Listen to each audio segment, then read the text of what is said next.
Hola, muy buenas noches. Nosotros vamos a hablar sobre las preguntas del taller número 3 de las preguntas de Hickman y Sutter.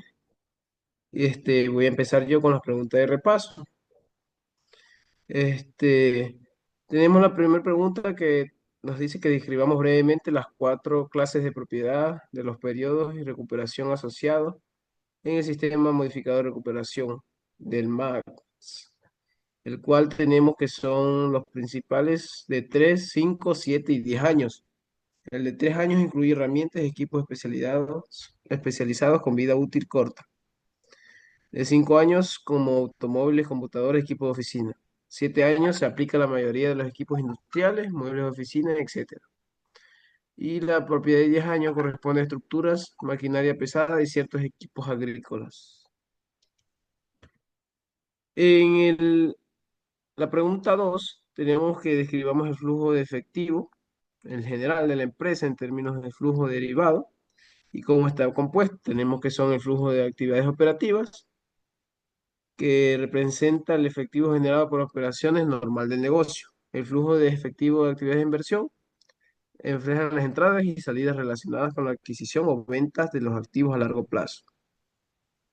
Y el flujo de efectivo de financiamiento muestra cómo la empresa obtiene y se devuelve su capital. Incluye préstamos, emisión de acciones, pago de dividendos, etc. Yendo a otras preguntas más importantes, tenemos que a qué se debe la depreciación y también la amortización y el agotamiento contable, si se considera un cargo que no es en un efectivo. Se considera que no es un cargo en efectivo porque no implica pagos reales, porque representa una distribución contable en el costo de los activos a lo largo de su vida útil.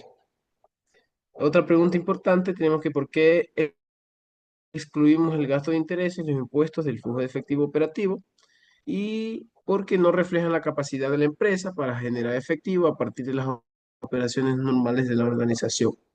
Con los intereses corresponden a actividades de financiamiento e impuestos dependen de las decisiones fiscales, no de la operación. También tenemos desde un punto de vista estrictamente financiero, definamos y establezcamos diferencia entre el flujo de efectivo operativo y el flujo de efectivo libre. El flujo de efectivo libre muestra el efectivo que la empresa puede usar libremente para cubrir todas sus deudas. Y el de flujo operativo se centra únicamente en la generación de efectivo con las operaciones directamente del negocio. En la pregunta 9 tenemos que cuáles son los tres estados financieros que derivan del proceso de planeación financiera a corto plazo, el cual viene siendo el de presupuesto de caja, que proyecta entradas y salidas del efectivo, y el resultado proyectado, que estima los ingresos y las utilidades, y el balance general proyectado, que refleja la situación financiera esperada de la empresa al final de un periodo. La pregunta 11 nos dice que describamos brevemente el formato básico del presupuesto de caja, el cual viene siendo las entradas de efectivo como cobro por ventas de un producto, la salida de efectivo, los pagos que se realicen a proveedores o compra de inventarios, y el saldo neto de caja para cada periodo proyectado. En la pregunta número 13 nos dice que cuál es la causa de que haya incertidumbre en el presupuesto de caja y cuáles son las dos técnicas que se pueden emplear para lidiar con ella. Hay mucha incertidumbre porque hay mucha exactitud en las entradas y salidas de efectivo y tiene muchas fluctuaciones en las ventas. Y para manejar esta incertidumbre se cumple principalmente la simulación de escenarios que analiza cómo varios supuestos afectan el flujo de efectivo y la preparación de presupuestos proyectados a cambios en las reales en la operación, permitiendo adaptabilidad y control efectivo. En la pregunta 15 tenemos en qué consiste el método del porcentaje de ventas para preparar los estados de pérdidas y ganancias, pro forma, el cual se hace un pronóstico de ventas y luego se expresan los diversos rubros del estado de resultados. Y los valores utilizados pueden estar basados en el porcentaje de las ventas y representaron los mismos rubros en el año anterior. La pregunta 17 nos dice que describamos el método crítico para la creación simplificada del balance general, proforma, el cual consiste en analizar cada partida del balance y determinar cuáles directamente son las que cambian y las ventas y cuáles permanecen fijas. Y tenemos que el analista financiero debe usar ese criterio para estimar los valores a futuros de los activos y pasivos y patrimonio de una entidad. En la pregunta 19 tenemos que cuáles son las dos debilidades fundamentales de los métodos simplificados para desarrollar los estados financieros.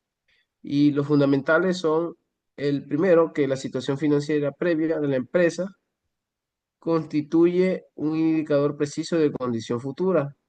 Y la dos, que ciertas variables como el efectivo, las cuentas por cobrar y los inventarios pueden forzarse para que reflejen determinados valores deseados. Y la pregunta 20 nos dice que qué objetivo persigue el administrador financiero al evaluar los estados financieros pro forma. Y tiene el objetivo de anticipar las necesidades de financiamiento y analizar el impacto futuro de decisiones que se lleven a cabo, como las operativas y de inversión, y cómo está la situación financiera de una entidad. Y también evalúa si permite identificar si la empresa contará con suficiente efectivo para sostener su crecimiento. En resumen, el analista de los estados pro forma es una herramienta clave para planificar y controlar el desempeño futuro de una organización que lleva a cabo a sus metas que requieran.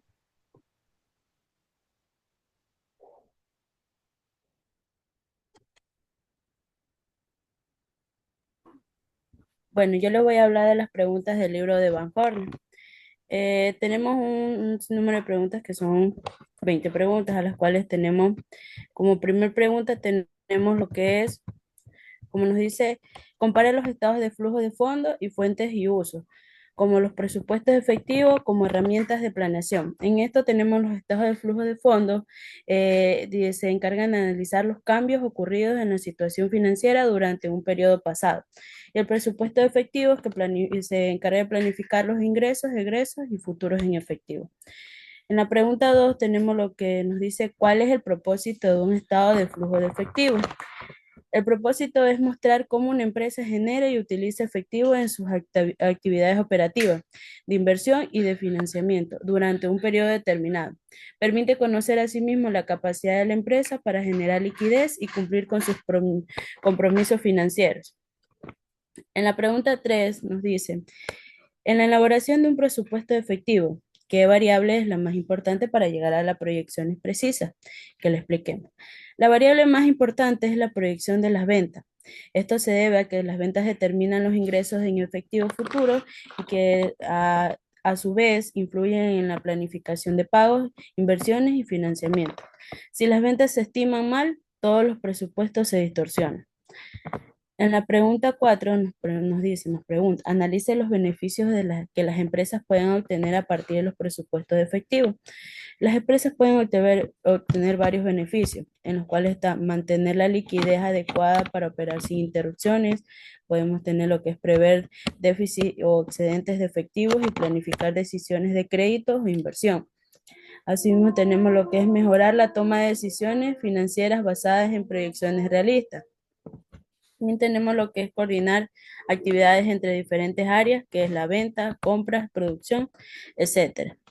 También tenemos lo que es evitar insolvencia o exceso de capital ocioso. En la pregunta 5 nos dice, explique por qué las disminuciones en el efectivo constituyen una fuente de fondos, mientras que en el aumento del efectivo es un uso de los fondos en el estado de fuentes y el uso de fondos. En el estado de fuentes, el uso y uso, una disminución del efectivo se considera fuente de fondos porque implica que se utilice el efectivo existente para financiar actividades, como por ejemplo pagar deudas y comprar activos. Por lo contrario, un aumento de efectivo es un uso de fondos, ya que representa recursos que se retuvieron y no se aplican en otras actividades. En la pregunta 6 nos dice, Explique por qué vender inventarios a crédito se considera una fuente de fondos cuando de hecho no se generan fondos. Aunque no se recibe efectivo inmediato, la venta a crédito libera capital inmovilizado e inventario, convirtiéndolo en cuentas por cobrar. Por eso, contablemente se considera una fuente de fondos ya que mejora la rotación de activos, aunque el dinero aún no haya ingresado. En la pregunta 7 nos dice, ¿por qué la mayoría de los reportes financieros auditados por los accionistas incluyen un estado de flujo efectivo, además un balance general y el estado de pérdida y ganancia? Los accionistas necesitan conocer no solo las utilidades, sino también la liquidez real de la empresa.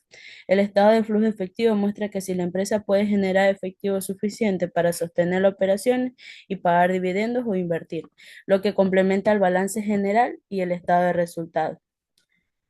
En la pregunta 8 nos dice que ¿por qué algunos administradores en realidad prefieren trabajar con un estado de flujo de fondos en vez del estado de flujo de efectivo? Algunos administradores prefieren el estado de flujo de fondos porque asimismo nos permite analizar los cambios de capital de trabajo, es útil para evaluar las decisiones de inversión y financiamiento. También nos muestra con claridad de dónde provienen los recursos y en qué se aplica, más allá del efectivo disponible. En la pregunta 9 nos dice, ¿es la depreciación una fuente de fondos? ¿Y en qué condiciones puede sacarse la fuente? Sí, indirectamente, aunque la depreciación no genera efectivo, reduce las utilidades sin afectar la liquidez, lo que implica que se conserve efectivo. En la pregunta 10 nos dice que por qué los banqueros analizan con detalle los estados de flujo de efectivo y los estados de fuente y el uso de fondos al estudiar las solicitudes de crédito. Los banqueros analizan los estados porque revelan la capacidad de pago de la empresa, también así muestran lo que es la liquidez, la solvencia real. También permite identificar fuentes de financiamiento y cómo se usan los recursos. También nos ayudan a evaluar el riesgo crediticio y la estabilidad financiera de la empresa.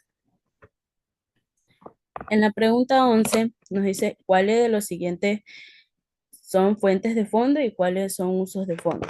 Tenemos aquí lo que son ventas de terreno, que son fuentes de fondo, disminución de inventario de materias primas, que son también fuentes de fondo, y ventas de bonos de gobierno, que también son fuentes de fondo. Los usos de fondo tenemos lo que son pagos de dividendos, disminución de impuestos acumulados y asimismo los cargos por depreciación. En la pregunta 12 nos dice, ¿cuáles son los principales puntos de diferencia entre el presupuesto de efectivo y un estado de fuente y uso de fondo?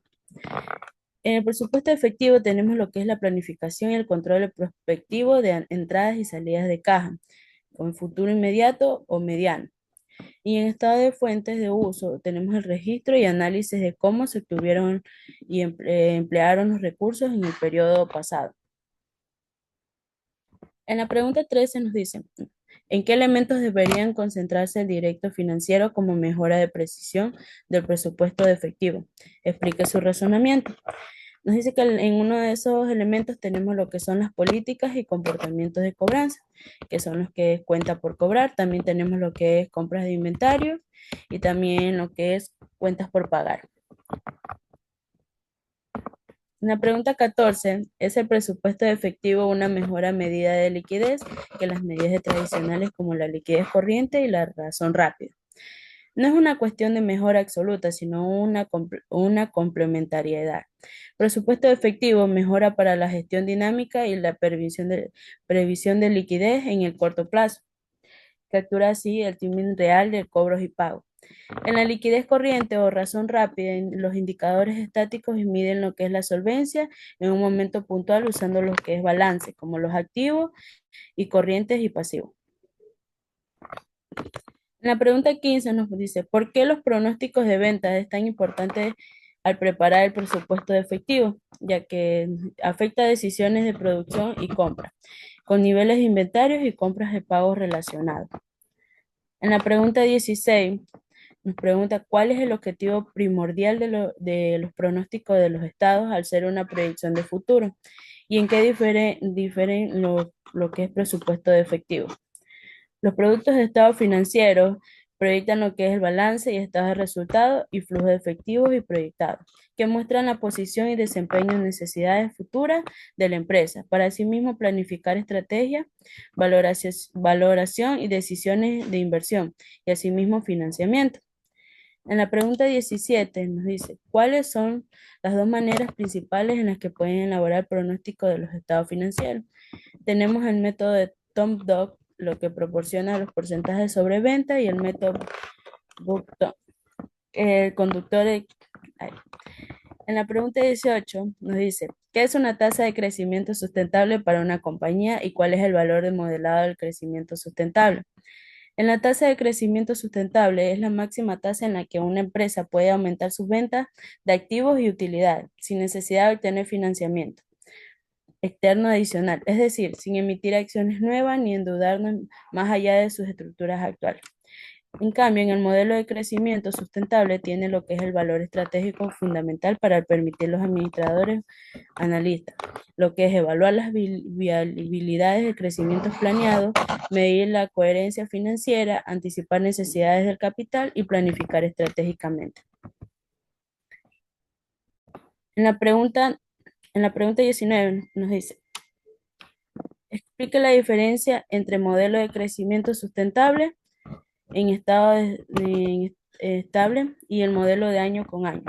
El modelo de estado estable nos dice que busca una tasa de crecimiento constante que puede sustentarse en el largo plazo manteniendo políticas financieras estables. Y en el modelo de año con año analiza la variación de las variables, analizando las financieras de un año a otro, considerando cambios reales en la rentabilidad, apalancamiento de dividendos, etc. En la pregunta 20 nos dice, lista una variable utilidades del modelo de crecimiento sustentable. ¿Qué variables pueden tener el mayor efecto sobre la tasa de crecimiento en las ventas? Las que más influyen son la rentabilidad sobre el capital, la política de dividendos, apalancamiento y margen de utilidad neta. En la rentabilidad sobre el capital tenemos el resumen de la eficiencia total de las empresas. En la política de dividendos, si se retiene más utilidades, hay más fondos para crecer. Y en el apalancamiento permite financiar el crecimiento sin diluir propiedades, aunque un mayor riesgo. Y en el margen de utilidad mejora la capacidad de generar fondos internos.